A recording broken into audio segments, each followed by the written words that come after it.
En el nombre del Padre, y del Hijo, y del Espíritu Santo. Amén.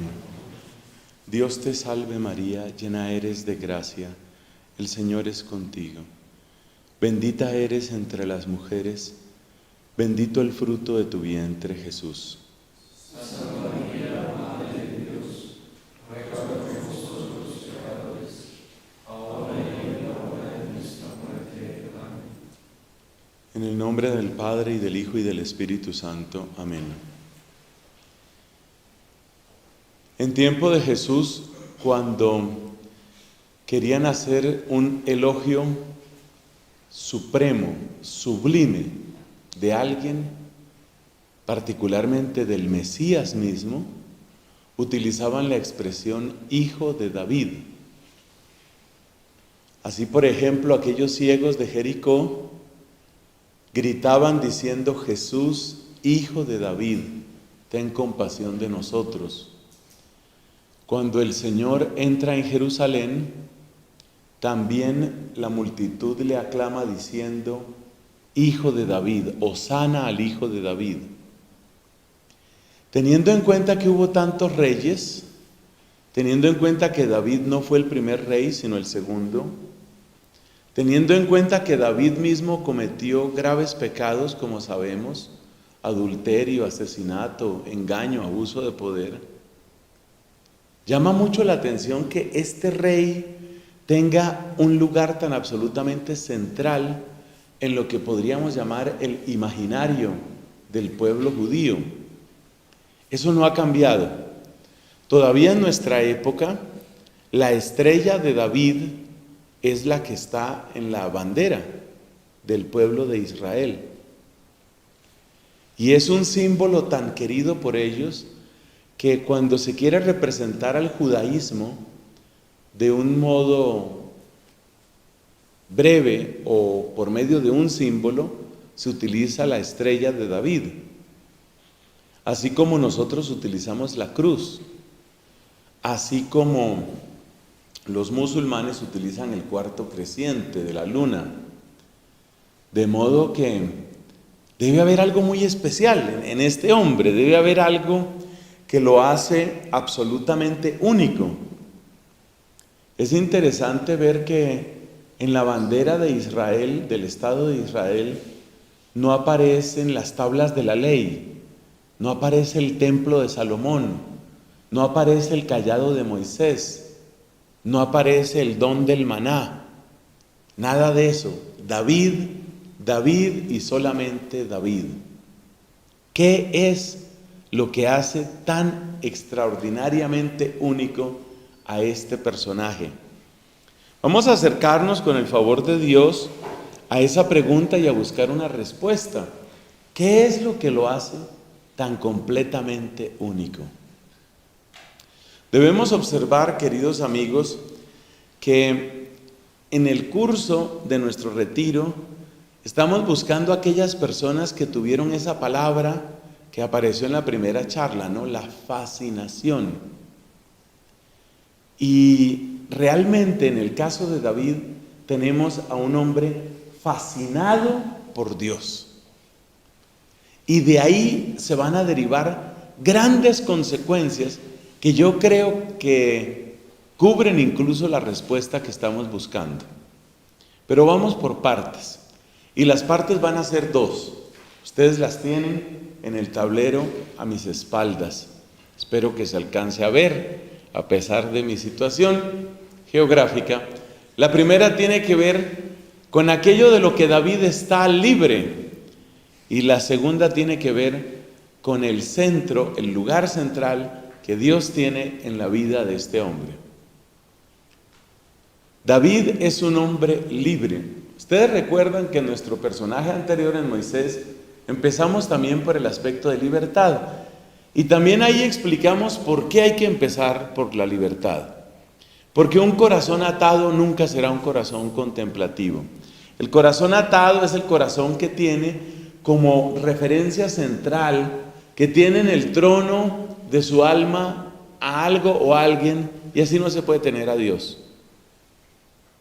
Así no puede ser Dios nuestro centro. No se puede servir a dos señores. De modo que hay que llegar a este punto, ¿De qué está libre David? Cuando aparece la figura de David allá en el primer libro de Samuel, nos damos cuenta que se trata de una persona excluida. El papá de David se llama Jesé.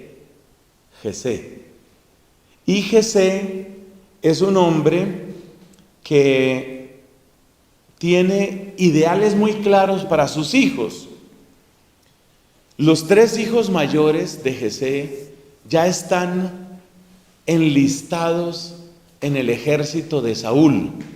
Saúl es el rey y los 3 hijos mayores de Jesé, de los cuales él se siente claramente orgulloso, ya están en el ejército de Saúl. De manera que Jesé, a través de sus hijos, está buscando la grandeza propia de los militares, grandeza propia de la gallardía, el coraje, el valor, el honor. Ese es el mundo de Jesé.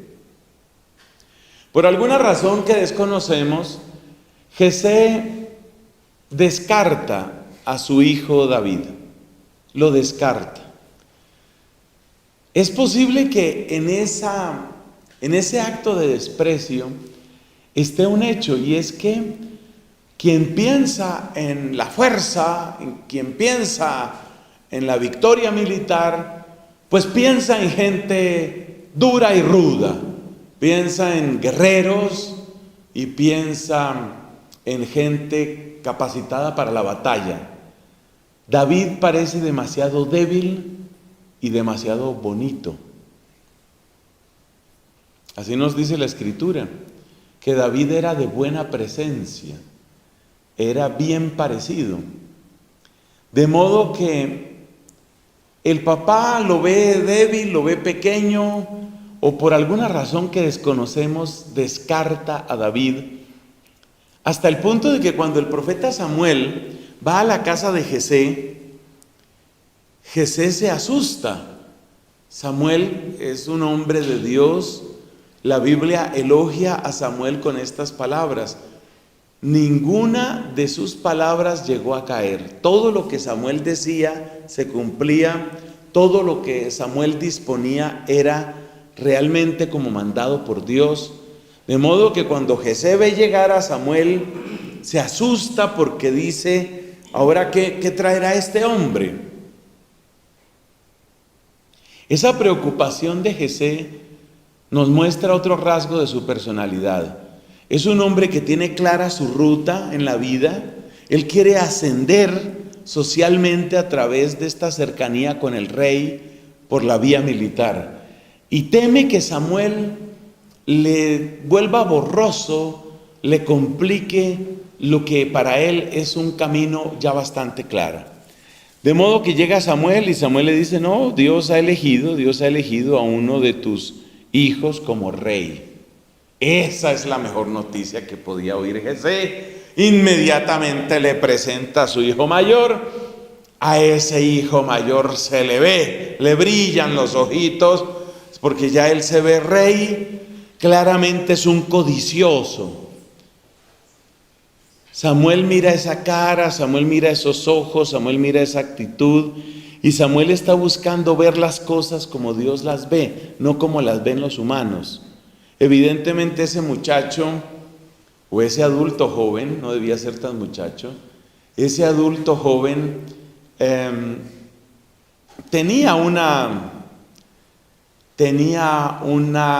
gran capacidad para el liderazgo. Pero ya Samuel había tenido una pésima experiencia con Saúl. Acuérdese que Saúl era un líder nato. Saúl era un tipo altísimo, fuerte, educado en las armas desde su juventud. De manera que Saúl era un candidato ideal para ser rey, pero salió mal. Como se dice en algunos lugares de Colombia, salió calceto. Salió mal la historia de Saúl, porque Saúl estaba tan convencido de su propio valer que quería luego imponerse sobre Dios y se volvió desobediente, se volvió caprichoso, problemático. Así que Samuel ya no cree en ese tipo de ostentación, de fuerza, de grandeza. Samuel está buscando algo distinto.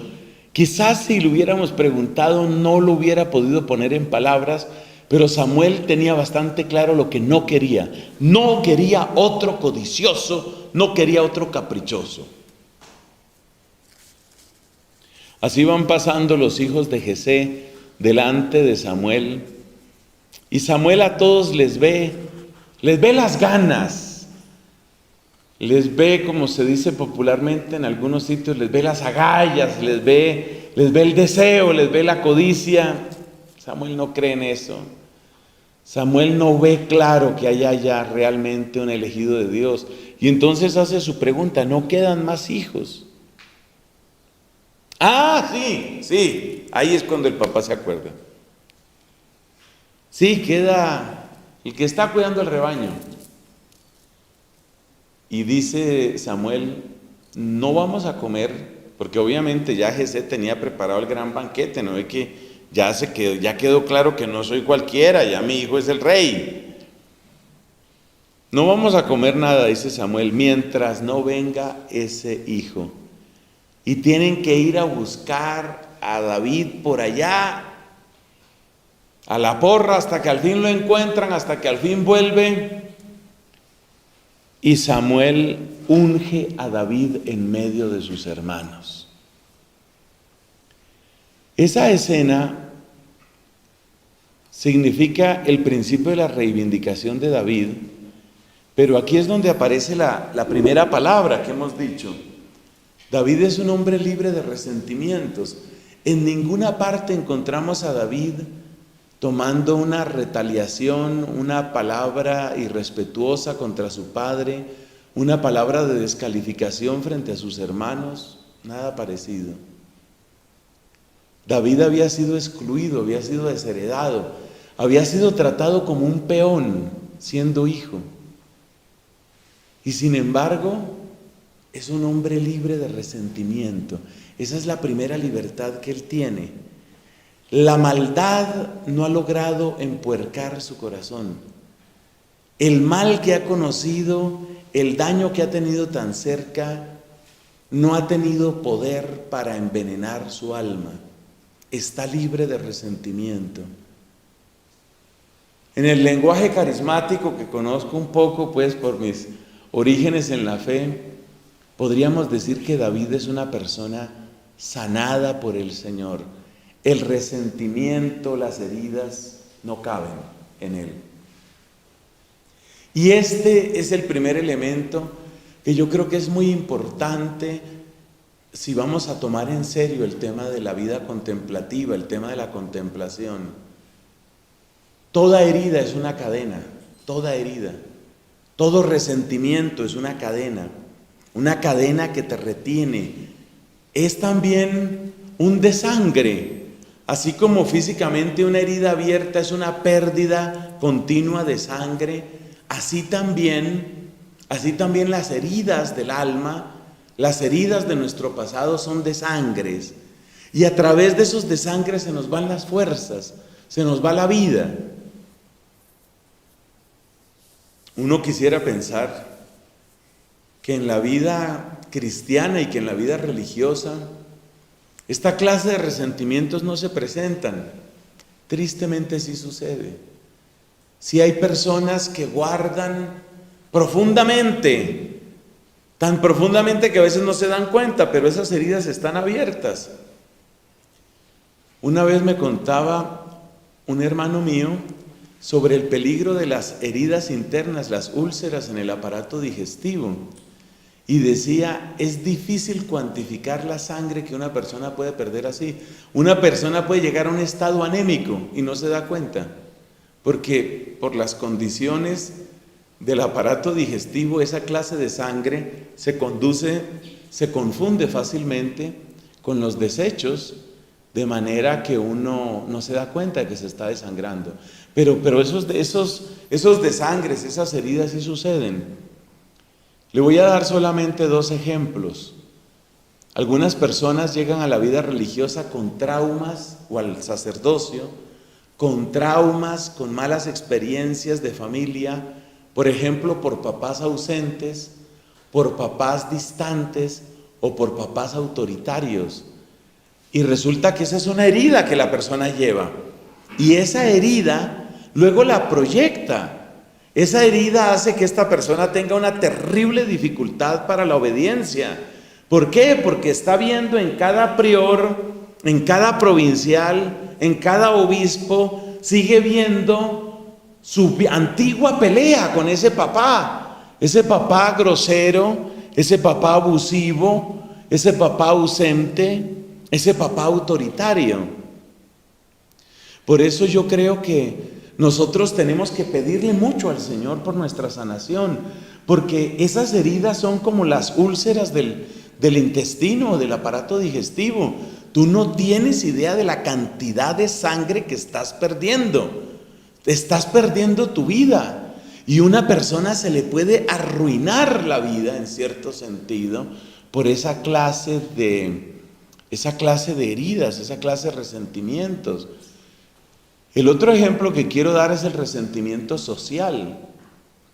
En un país como Colombia, mucha más gente de la que pensamos tiene un resentimiento social y tiene un resentimiento económico que está ahí porque la vida no le dio cosas que se supone que eran justas, que tenían que haber llegado y nunca llegaron. Entonces tenemos la historia de muchos sacerdotes. Esto pasa no solo en nuestro país, por supuesto. Tenemos el caso de muchos sacerdotes que tiene heridas fuertes de orden económico. Tiene una sensación de desquite con la vida. Y mira su sacerdocio como una especie de catapulta que lo lanza a un estrato social superior. Y por eso a veces es tan difícil encontrar quien trabaje en lugares realmente pobres, porque en el fondo la persona pues quiere salir de ahí. En el fondo la persona quiere desquitarse. Con su agudeza característica, nuestro padre San Agustín habla de esto en la regla, ¿no? Donde dice que hay algunos que buscan en el monasterio lo que nunca hubieran podido tener por fuera. Es decir, estas personas están desquitándose de la vida. Y entonces ningún restaurante es suficientemente fino, ningunas vacaciones son suficientemente lujosas, ningún carro le basta, ningún oficio le basta, y cualquier trabajo que implique desplazarse de su zona de confort es un problema. Detrás de esas actitudes, que son actitudes arribistas, elitistas, y que nos distancian no solamente de nuestra vocación y del pueblo de Dios, sino que nos distancian de un encuentro y de una vida de amor con Dios. Detrás de eso, ¿qué suele haber? Heridas de todo lo que faltó. Yo he conocido las dos cosas en mi propia comunidad. Tristemente, yo he conocido personas que llegan al desquite. Y el desquite es que ahora sí me puedo poner la ropa que yo me merezco. Caray, la vida se demoró, pero al fin me dio la ropita, no me merezco, una buena corbata. Ahora sí ya estoy vestido como Dios manda. ¿Y cuánto costó su ropa? Pues 800,000, millón y pico, lo que sea, pero ahora sí estoy bien vestido. Y uno siente en la persona, yo no tengo problema con eso, que una persona se ponga unos trapos u otros, eso no hace mucha diferencia en un ataúd.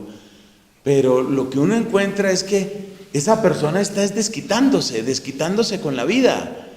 Y apenas puede a ver cómo echo para Europa, y a ver cómo paseo, y a ver cómo... Y finalmente, ¿qué hay detrás de eso? Heridas, resentimientos viejos. Uno tiene que pedirle mucho a Dios que lo sane de esto, de las heridas por carencias afectivas, de las heridas por carencias económicas. De verdad, antes de que a uno se le envenene el corazón, porque después de que una persona empieza en un tren de vida de esos es muy difícil. También, gracias a Dios, he conocido personas de origen muy humilde que han llegado a nuestra comunidad, origen bastante humilde, y no por eso se les ha subido ni la consagración ni la ordenación. Con una gran sencillez viven su vocación y son testimonio para muchos de nosotros, o sea que de todo hay. Bueno, así es David, una persona libre de esa clase de resentimientos, y eso pues es muy importante.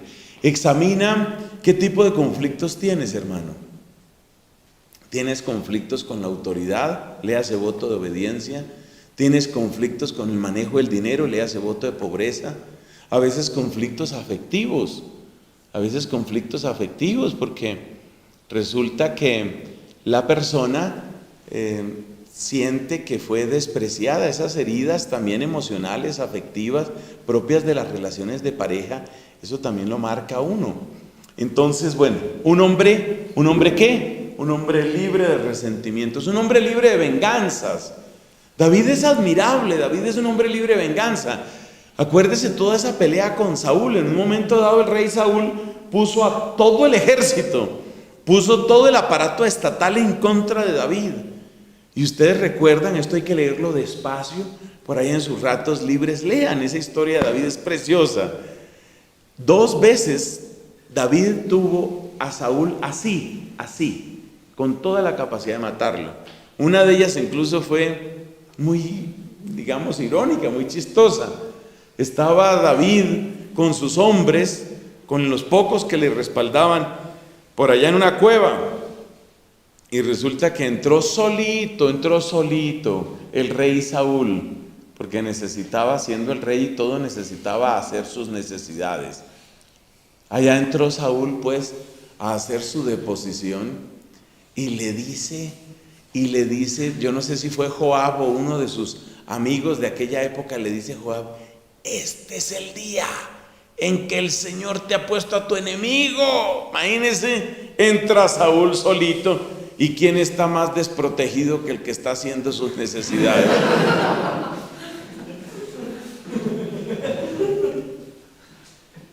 David no es un hombre que busque venganza. Hubiera tenido, humanamente hablando, todas las razones del mundo para vengarse. No lo hizo.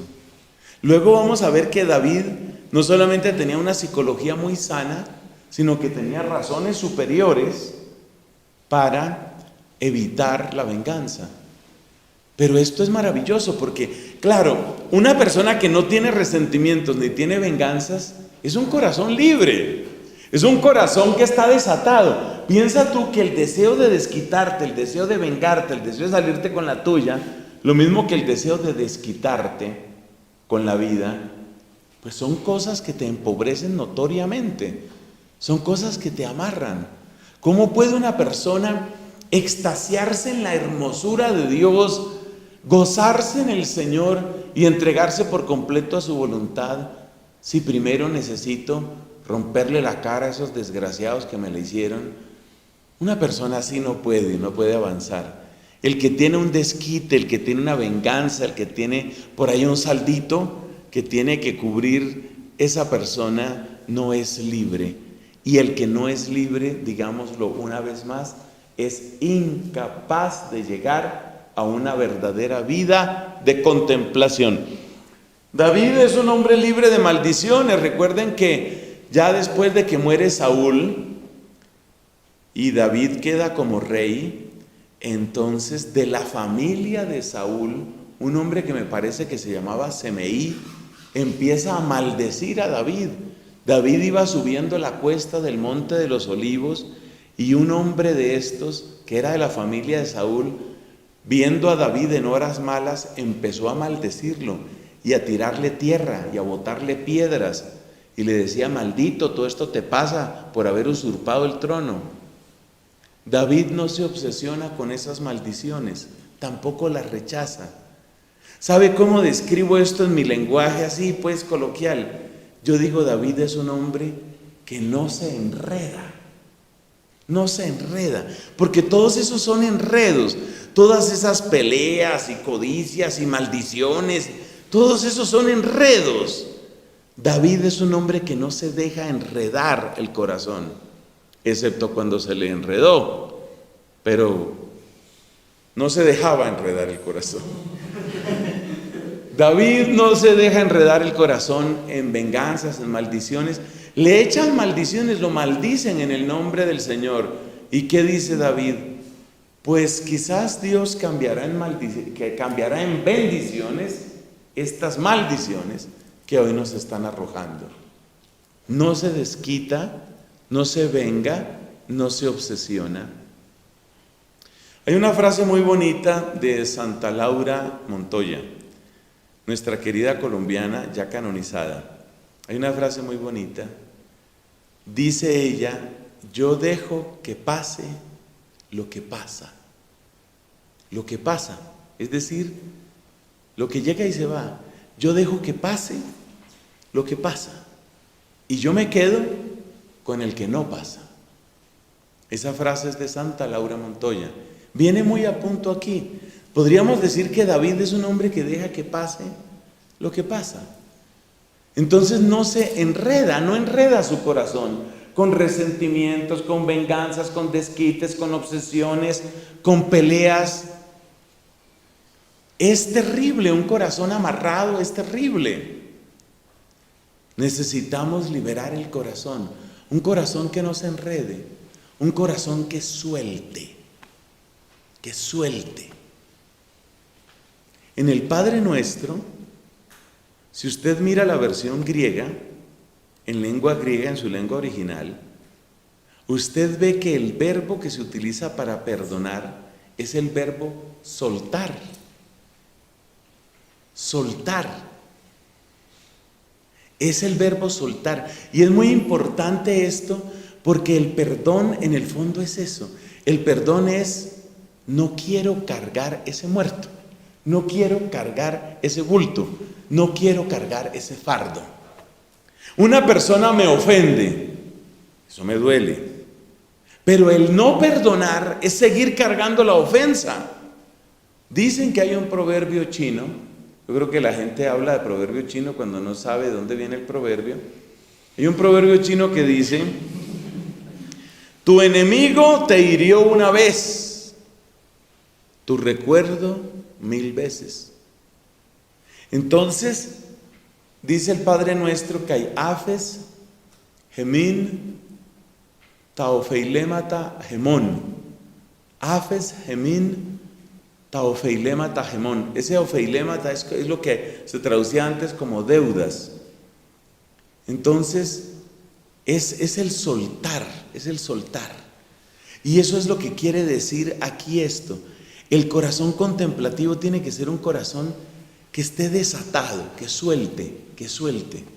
Si yo estoy atado por la codicia, si estoy atado por el dolor, si estoy atado por el resentimiento, esas ataduras no dejan volar, no dejan subir, no dejan llegar. Entonces David es un hombre libre, libre también ¿qué? Libre de maldiciones. Y la última libertad que tengo escrita aquí es que es libre también de la propia opinión, y he debido escribir completo, de la propia opinión y de los propios deseos. ¿Qué sucede con David? Ustedes saben, por supuesto, la historia de David con Betsabé.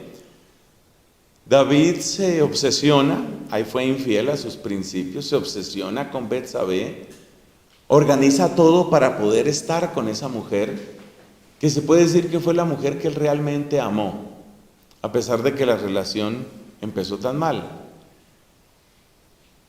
David amó realmente a Betsabé. De Betsabé tuvo él su hijo, Salomón, y tanto prefirió él a Salomón, que aunque no era el mayor era Absalón, tanto prefirió a Betsabé y tanto prefirió al hijo de Betsabé, que se llamaba Salomón, que David mismo dispuso por encima del orden, llamémoslo así, estándar, el orden normal de la dinastía. David fue el que dispuso que gobernara, que siguiera como rey Salomón. Eso fue lo que puso en guerra inmediatamente a Absalón contra David.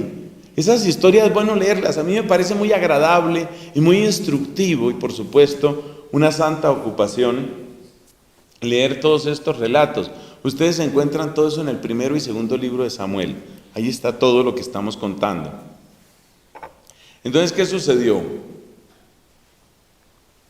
Sucedió que, pues, Betsabé quedó embarazada de ese acto de adulterio que ella cometió, forzada, debemos decir, por el rey David. Ese hijo, el hijo que fue engendrado en esas condiciones, nació. El papá era David.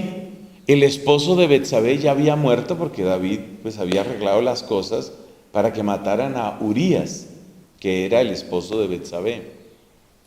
Un crimen repugnante por donde se mire, porque Urías era de los hombres más fieles al rey David, siendo un extranjero, él era hitita.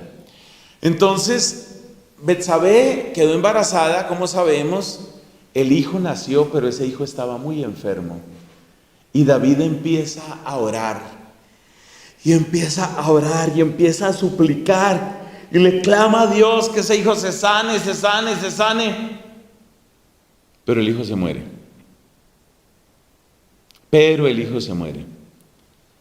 Observemos que en el episodio de Semeí, si estoy correcto en el nombre, ese señor que maldijo a David y que le echaba tierra y piedras y le gritaba y lo escupía en el Monte de los Olivos, ese hombre pues atacó hacia David y ya vimos cuál fue la actitud de David. La actitud de David fue dejar pasar eso. Es decir, David no se enredó en esa pelea, no se enredó en esa batalla. Yo creo que eso tiene una relación con lo que estamos hablando aquí, sobre el hijo de David. Porque resulta que este hijo, pues David quiere que viva, es su hijo y es el hijo de la mujer que él más ha amado, que es Betsabé. Y él ruega y ruega y ruega por ese hijo, pero el hijo murió. Cuando el hijo muere, la gente de palacio no sabe cómo darle la noticia. Dicen, pero si estaba enloquecido de dolor cuando el hijo estaba enfermo, ahora quién sabe qué locura va a hacer cuando le contemos que se murió. David se da cuenta que están, como se dice, cuchicheando, están hablando en voz baja. Y él pregunta, ¿se murió el hijo? Le dicen, sí. Él estaba haciendo penitencia, se había puesto su ropa de penitencia. Eso que llaman saco, era como una especie de túnica de un material muy burdo, muy incómodo de llevar. Él había utilizado su saco, había hecho ayuno, había orado postrado en tierra, se había cubierto de polvo y ceniza, y Dios dispuso otra cosa. ¿Qué hace David? David es libre de su propia opinión. Yo iré, dice él, refiriéndose a su hijo, yo iré a donde él está, pero él no podrá volver donde mí. Ya no tiene sentido seguir haciendo penitencia. Y siguió su vida. Siguió su vida. Tiempo después, Betsabé vuelve a quedar embarazada y ahí es donde nace Salomón, que es el que va a ser el rey. Entonces David también es libre de sus propios proyectos, es libre de sus propias opiniones, es libre de sus propios deseos. Espero que Dios en su misericordia me haya ayudado y que yo haya podido dibujar un poco el cuadro de la libertad del corazón de David. Porque toda esa libertad, todo ese estar desatado, todo ese estar suelto de tantas otras cosas, es lo que sirve para ¿qué? ¿Cuál es el fruto que eso trae? Que él se puede centrar en Dios. O sea, estas dos palabras, ser libre del mundo y estar centrado en Dios, ser libre de ídolos y vivir para el Dios verdadero, esas dos cosas están relacionadas. Así como hay el círculo vicioso, también existen los círculos virtuosos.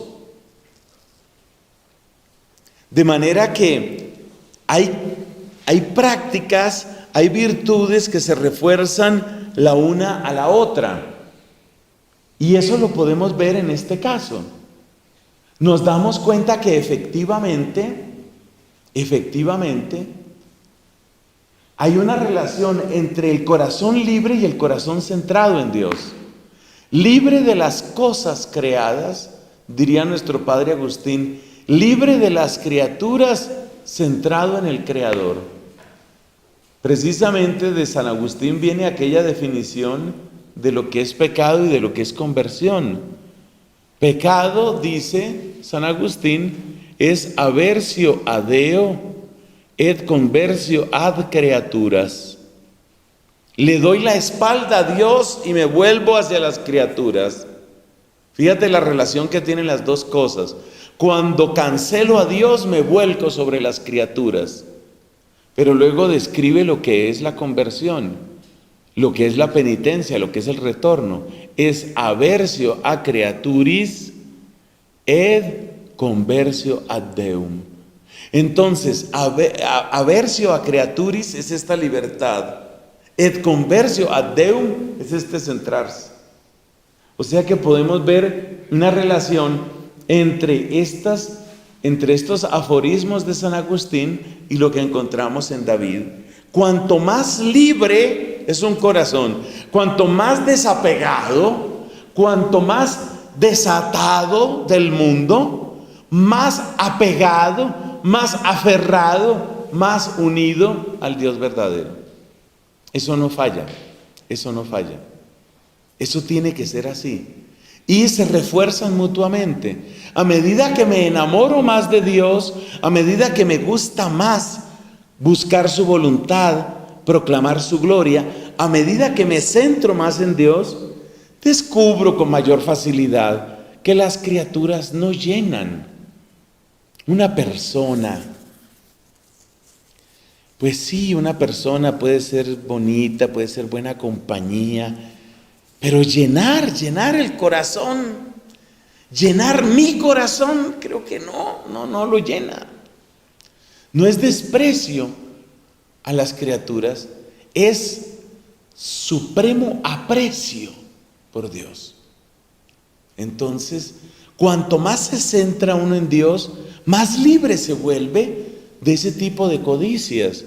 Las personas realmente contemplativas, de algún modo miran lo que sucede en el mundo como una especie de teatro donde este pelea con este y luego este quiere ganarle y el otro se desquita y este quiere subir y el otro le pone la traba.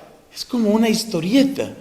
Pero yo gastarle mi vida a esa historieta, yo gastar mi vida a eso, a estar peleando por este puesto, por esta amistad, por ese rostro, por ese cuerpo, por ese placer, por ese dinero. Yo gastar mi vida en eso. Yo sé lo que vale mi vida, me lo dijo Jesús. Estuvimos orando y Jesús me mostró lo que vale mi vida. Gastar yo mi vida en eso. No, yo no pierdo tiempo en eso. Yo no pierdo tiempo en eso. A eso no le gasto ni tiempo ni fuerzas, a eso no le gasto mi vida. Cuanto más centrados en Dios, más libres. Y a la vez, cuanto más libres de todas estas cosas, más centrados. Por eso es muy importante escrutar el corazón, para revisar sobre todo esto, qué ídolos se me están metiendo. Cuando uno es estudiante de primero de teología, cuando uno es un neoprofeso, no le hacen muchas ofertas, no le proponen muchas cosas. Pero cuando ya uno va avanzando, cuando ya uno va siendo un personaje un poco más interesante, porque ya tiene estudios, porque ya tiene licenciaturas, ya tiene capacidades, ya tiene experticia, ya se le ve que ya tiene con qué, entonces ahí es cuando se hacen más fuertes estos llamados, estas tentaciones. Y es ahí donde es necesario conservar la libertad del corazón. Uno tiene que revisar muy bien el corazón, uno tiene que revisarse muy bien, porque eso es lo mismo que el agricultor. El buen agricultor no revisa su campo una vez cada 10 años, cada 15 años. ¿Será que hay maleza? No.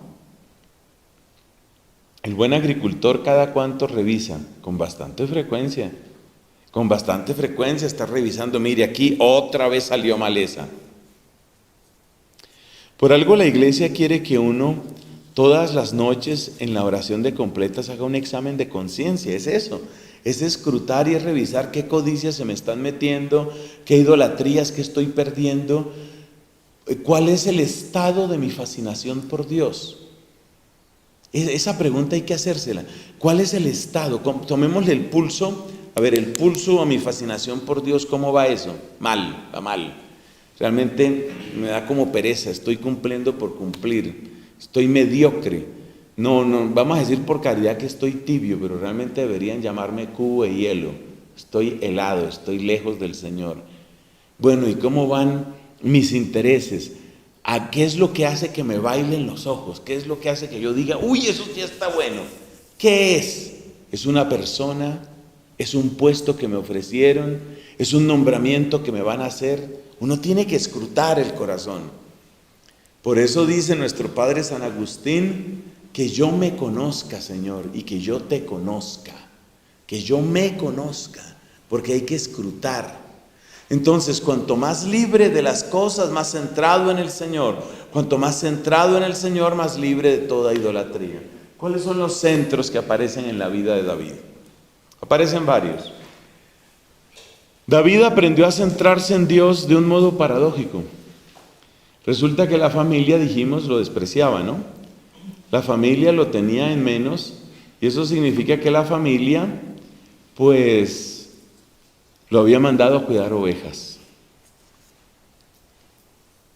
En la soledad de su destierro, David tuvo que enfrentar muchos peligros. Tenía que guardar los rebaños de su padre, Jesé. Guardar los rebaños no es nada más llevarlos a conseguir pasto o agua. Llevar los rebaños es defender al rebaño cuando llega el oso, cuando llega el león, cuando llega el lobo. Y bueno, pelearle a una oveja a un lobo no es tan fácil. Defender el rebaño de un oso, ser más fuerte que el oso, y los osos pueden llegar a ser bastante altos. Hay osos que pueden medir, puestos así en pie, pueden llegar a medir casi 3 metros de altura. ¿Sabe por qué le digo ese dato? Porque la Biblia nos dice que esa era la estatura de Goliat. Goliat tenía la estatura de un oso grande. Será ficticio eso, ¿no? Tal vez. Pero el dato es importante porque eso significa que David ya estaba acostumbrado a enfrentarse a enemigos de ese tamaño. Saúl era el más alto de Israel en esa época, era un tipo altísimo. Dice que sobresalía de los hombros para arriba, o sea, le llevaba la cabeza a todos. Pero como la gente no era tan alta en esa época, según deducimos, ¿cuál sería la estatura que tenía Saúl? Eso es especulativo, pero quizás Saúl podía tener un poco más de 1,80 m. Esa era la estatura que tenía, mientras que Goliat debía estar, según la descripción de la Biblia, sobre los 2,70 m. Entonces Saúl era el más alto del pueblo, por aquí quedaba todo el pueblo y aquí quedaba Saúl, ¿no? Pero Saúl miraba a Goliat así. David ya había tenido que enfrentar bestias del tamaño de Goliat. Entonces, este centramiento de David en Dios empieza por la confianza. Fíjate que en el episodio ese de la lucha con Goliat, lo que dice David, ¿qué es? El Señor que me libró de las garras del oso y del león, me librará también de este filisteo. Es decir, el centramiento de David, ¿de dónde proviene? Proviene de experimentar 3 cosas: soledad, desvalimiento y ataque. Y en esa soledad, y en esa falta de auxilio, y en esa amenaza, Dios salió adelante. Dios venció. En esa soledad tan bárbara, sin un socio, ni ayudante, ni guardaespaldas. David solamente tenía a Dios. Esta es una ley de la vida contemplativa. No se puede llegar a una vida contemplativa en masa. Tenemos que aprender a ser hermanos de nuestros hermanos, pero ser contemplativos siempre requiere una experiencia de soledad. La palabra monje, como ustedes seguramente saben o recuerdan, proviene de mónacos, que a su vez viene de la raíz griega monos, que significa uno, uno solo. De manera que no hay vida contemplativa sin un cultivo de la soledad. Porque en la soledad, soledad que se prolonga en el desierto, soledad que se hace realidad en el desierto, ahí es donde se experimenta, ahí es donde se cultiva, ahí es donde crece la confianza. Se necesita soledad. Es indispensable. El que no sepa estar solo tiene una gran dificultad aquí. Aprender a estar solo sin pecar. Aprender a estar solo aprovechando el tiempo, viviendo con rectitud, cultivando la pureza, estando en oración, siendo útiles a los demás. Eso es un ejercicio de confianza. Y esa es una gran preparación para la vida contemplativa. Eso nos lo enseña David. David aparece centrado en Dios por el aprecio que tiene a la unción. Aquí volvemos a conectar con el tema de las persecuciones de Saúl.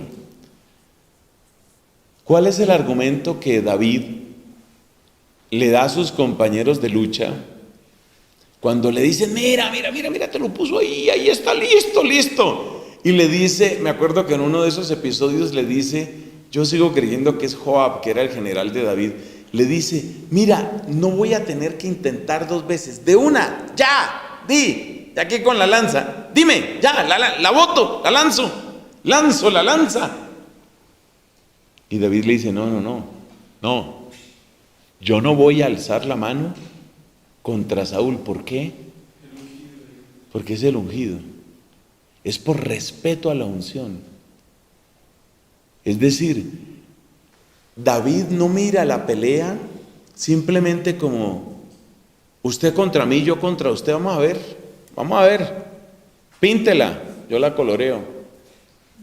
No, David no mira la cosa así. David se da cuenta de que el verdadero desafío está en ¿qué? El verdadero desafío está no en vencer al que me odia, sino en vencer al odio. Oiga eso. La verdadera victoria no es vencer al odioso, ni vencer al que me odia, sino vencer al odio. Eso ya aparece como en semilla en este relato, pero donde mejor se nota, por supuesto, es en el Hijo de David, en Jesucristo, llamado así, Hijo de David. ¿Por qué? Porque Cristo no mira su pelea como una pelea contra Pilato, ni como una pelea contra los fariseos. Cristo no mira su pelea como una pelea contra los saduceos o contra los escribas. Cristo sabe que al que hay que vencer es al pecado. Y de nuevo, ¿no? Para todos sale San Agustín, qué cosa tan terrible. Amar al pecador, odiar al pecado. Esa es la distinción fundamental. Ya eso de alguna manera aparece aquí. Aparece en el tema de la unción. David dice, yo no le voy a hacer daño a Saúl no le voy a hacer daño, es el ungido. Entre otras cosas, esa es una manera de proclamar la gloria de Dios, porque es una manera de decir, es de Dios. El que tiene que disponer de él no soy yo, ese es su dueño. Esta es una conciencia muy grande. La conciencia perfecta de la soberanía de Dios, la capacidad de dejarle los problemas, de dejarle los actos de justicia al Señor.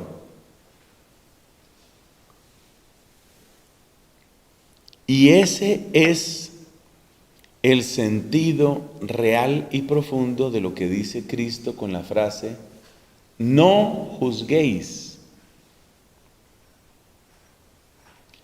En la época en la que estamos hay terribles malos entendidos con esa expresión de Cristo, que la ha utilizado varias veces el Papa Francisco.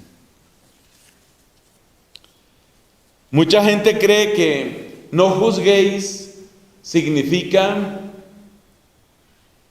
no pronunciarse uno frente a algo que está mal. Pero ¿puede ser ese el sentido de las palabras de Cristo? Si ese fuera el sentido de las palabras de Cristo y yo veo un acto terrorista, yo no debería decir que eso está mal, porque eso ya sería juzgar. Entonces Pablo Escobar, años atrás, puso una bomba en un avión comercial. Algunos de ustedes no habían nacido, quizás ninguno de ustedes.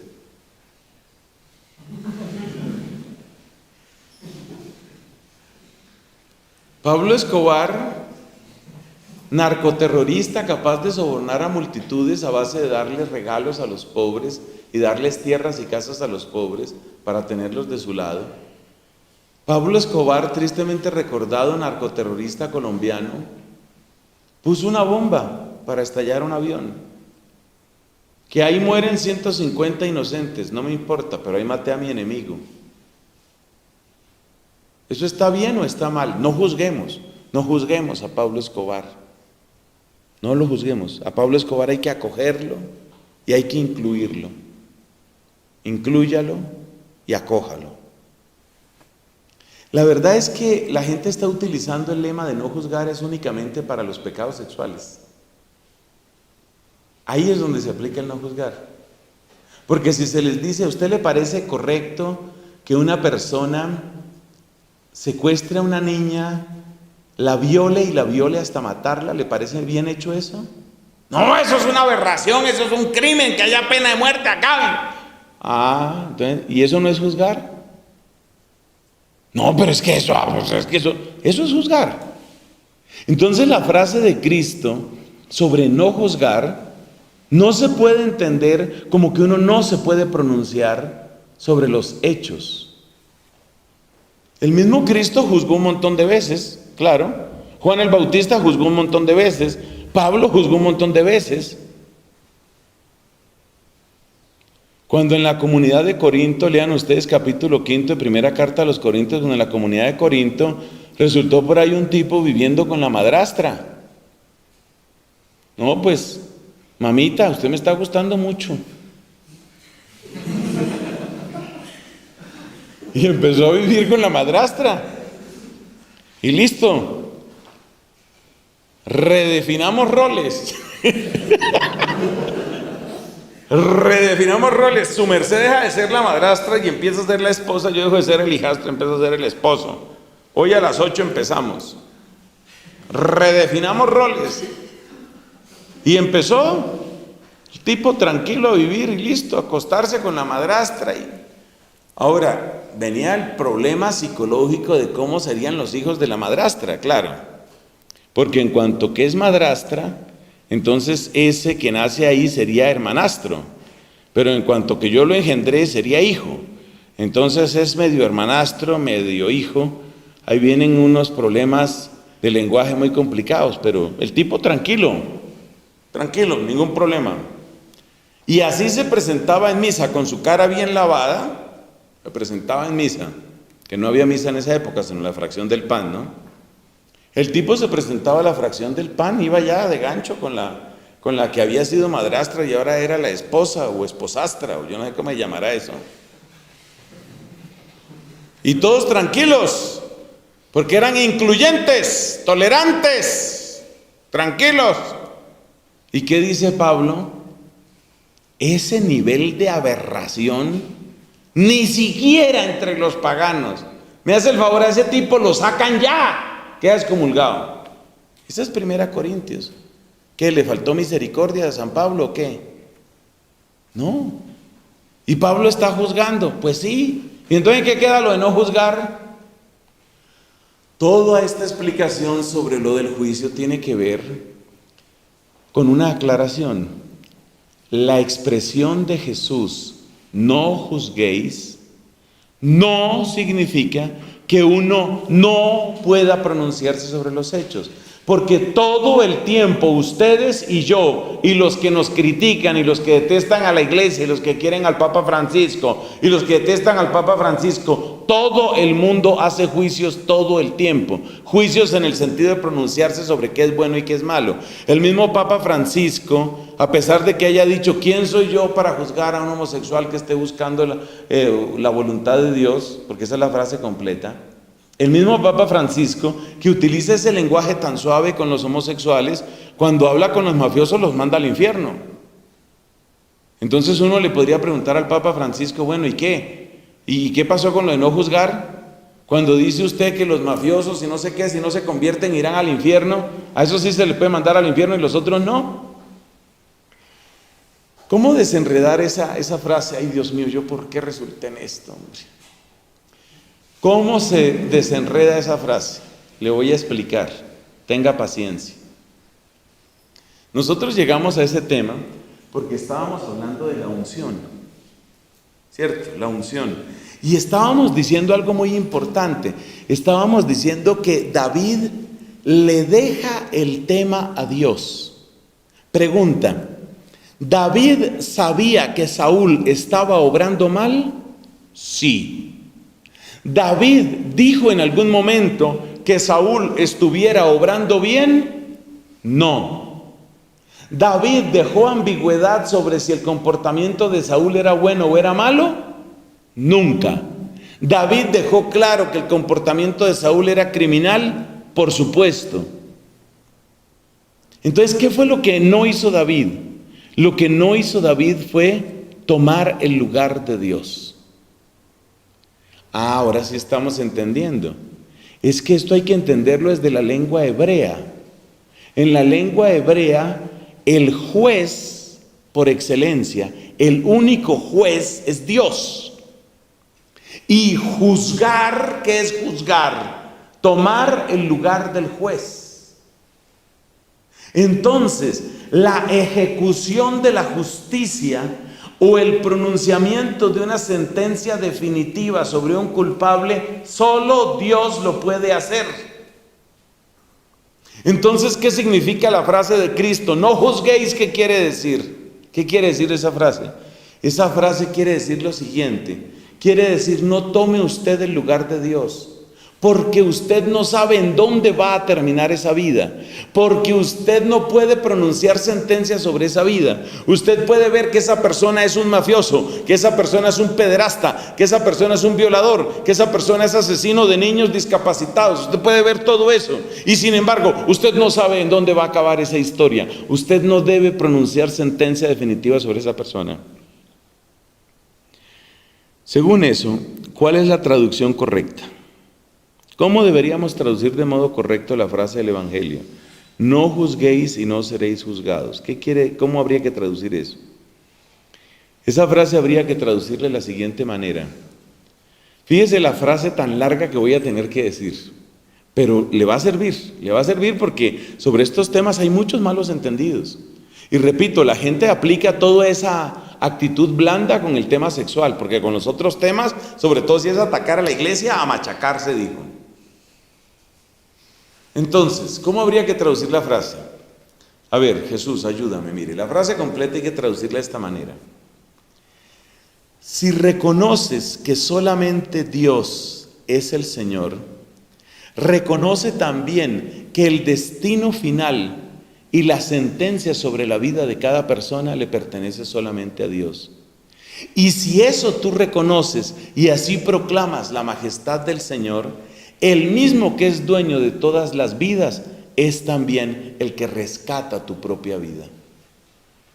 Todo ese discurso, ¿qué es? No juzguéis y no seréis juzgados. Eso es lo que significa. Pero ¿qué más quieren que yo haga? ¿Qué más puedo hacer yo?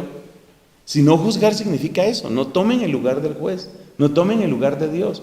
Y no tomen el lugar de Dios, ¿qué quiere decir? Proclamen en todo que solo Dios es Dios, que solo Dios es majestuoso, que solo Dios es soberano. Eso es lo que significa, no significa otra cosa.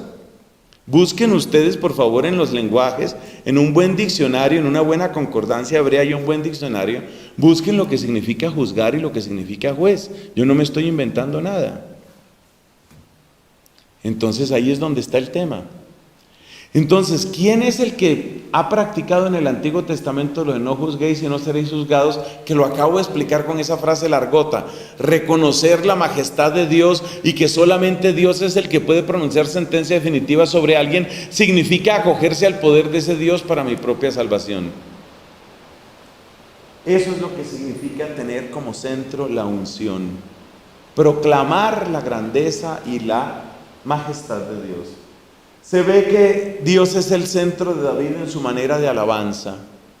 Recuerden cuando él hace transportar el arca de la alianza hasta el monte Sión, porque él pone su palacio en la colina de Sión, allá en Jerusalén, y hay una tienda especial, todavía no es el templo, aunque aquí puse la palabra templo, y entonces llevan el arca, los sacerdotes van llevando el arca, y David entra en una alegría, como en una especie de éxtasis místico, y empieza a danzar, se volvió loco, casi parecía un carismático. Danzaba y bailaba, aleluya, aleluya, aleluya. Y en esa movedera parece que el tipo pues se exhibió bastante. Lo importante que es ahí, que este señor no tiene respetos humanos, que realmente el centro de su gozo es el Señor. Yo amo mucho mi renovación carismática, a la que le reconozco graves límites también, pero la amo mucho porque me enseñó argumentos como este. Cuando yo veo, por ejemplo, algunos sacerdotes súper circunspectos, serios, ponderados y medidos, excepto cuando juega el Junior. Cuando ya juega el Junior, entonces ahí sí, ¡gol! Se vuelve loco. Ese argumento lo presentó precisamente el Papa Francisco en uno de sus discursos, hablando de la renovación carismática, dijo eso. ¿Cómo es eso de que para aclamar a Dios, aleluya, que el Señor se ha engrandecido en medio de su pueblo? Y para aclamar al Junior, que puede ser también el Boca Junior, que puede ser también el Manchester, el Barça, si no me pidan que mencione al Barça, pero bueno, puede ser también el Barça. Para aclamar al equipo favorito, para aclamar la reina de belleza, para aclamar al cantante, ahí sí. Entonces, esa es una gran pregunta. ¿A ti qué te acelera el pulso? ¿Qué te acelera el pulso? ¿Qué te pone como en el borde mismo de la alegría? ¿Tú has llorado de alegría alguna vez? A ver, recordemos. Bueno, la vez que ganó, ustedes dirán que yo estoy únicamente riéndome del Junior. No. Pero supongamos, la última vez que ganó el Junior, ahí lloré de alegría. Cuando a mi prima la eligieron reina de Cundinamarca, yo lloré de alegría.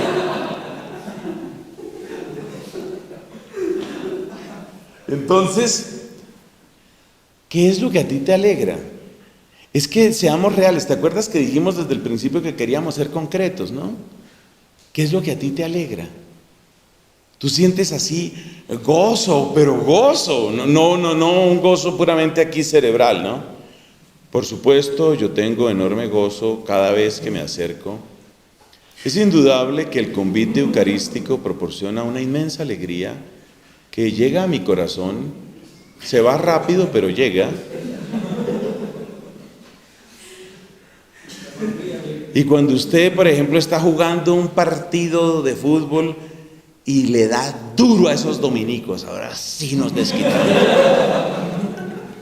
Ahí sí, ¿no? Ahí sí le sale la alegría, ahí sí se le acelera el pulso, ahí sí le da taquicardia. Denme algo que me... Ahí sí, ¿no? Ahí sí. ¿Dónde están los que amen a Dios de esa manera?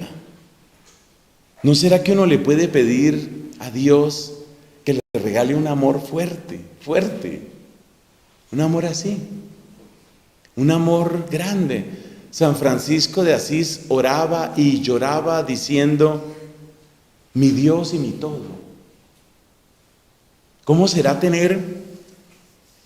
un corazón así, así enamorado del Señor, así fascinado por Él?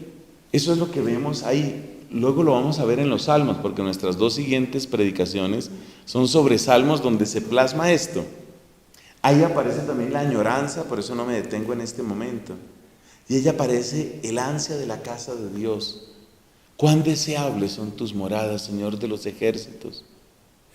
Mi alma te anhela. O lo que dice este salmo del domingo primero, ¿no? Dios, tú eres mi Dios, por ti madrugo. Para mí esa es una gran señal de amor. Que una persona madrugue, para mí todo lo que sea madrugar implica mucho esfuerzo. Mucho esfuerzo. Y dice este salmista: por ti madrugo. Yo digo, tenía que estar muy enamorado de Dios. Muy enamorado, es decir, madrugar por Dios. Tiene que ser muy grande el amor. Muy grande. Por ti madrugo. Mi alma está sedienta de ti. Mi carne tiene ansia de ti. Ese es el lenguaje de este Señor. Este es el lenguaje. Y este es el lenguaje del contemplativo. Mi carne tiene ansia de ti, como tierra reseca, agostada sin agua. Como busca la sierva, dice el otro salmo, como busca la sierva corrientes de agua, así mi alma te busca a ti, Dios mío. Ustedes saben que esos animalitos huelen el agua. ¿Cómo será esa sed? Que llega al punto en el que huelen el agua, detectan la humedad en el aire y buscan la corriente. ¿Cómo será una persona así? Una persona así es un contemplativo. Gloria al Padre, al Hijo y al Espíritu Santo.